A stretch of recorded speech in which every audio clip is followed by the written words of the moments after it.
Če bi jaz še rabo ta avto, jaz ga obdržim, ker to je avto z dušo, vam povem. Ta avto ima res dušo in želim se ga znebiti, preden jo dokončno spusti. Ti, ko pa vem? Jurija je kar malo velik, se mi zdi. Vem, da me hočeš nategniti, sam ne vem še, kako močno. Boljšega za ta denar ne moreš dobiti. To se sliši, da bi lahko bilo res. A ste prvi lastnik? Vem, da nisi prvi lastnik. Sam preverjam, koliko močno se boš zlagal. Drugi lastnik v bistvu, ker prej ga je imela babica. Tretja lastnica, od katere sem ga kupil, je verjetno zdaj že babica. A imate papirje, da je redno servisiran?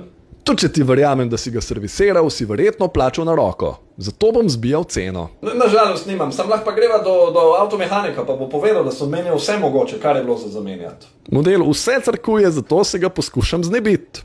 Ko pa olja kaj pije? Vem, da pije olje. Vsak star avto ga. Ne, čist mal. Ker ga večino steče ven.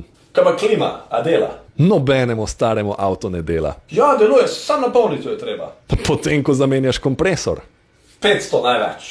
Realno bi dal Jurija, sam uživam v cenkanju. 800? Realno ni vreden 300. 600 zadnja.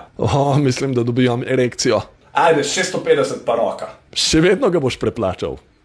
Ajde, roka. V Bosni ga bom prodal za 1,5 jurja.